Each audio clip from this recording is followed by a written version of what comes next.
একটা মাসআলা বলেছেন, সেটি হলো যে কোনো মানুষ যদি মারা যায় তার পরিত্যক্ত সম্পদ থেকে স্ত্রীর মহারণা পরিশোধ করতে হবে।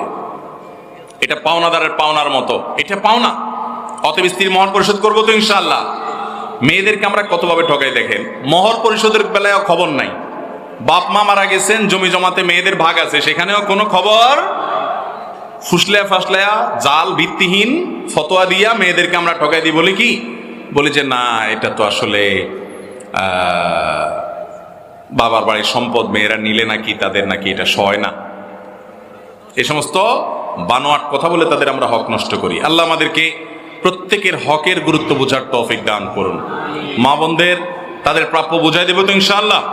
অতএব যদি দেনমোহর পরিশোধ করতে আপনি ব্যর্থ হন, মারা যাওয়ার পর আপনার পরিত্যক্ত সম্পদ থেকে পাওনাদারের পাওনা যেরকম পরিশোধ করা হয়, আপনার স্ত্রীর মহরও কি করতে হবে? পরিশোধ করতে হবে।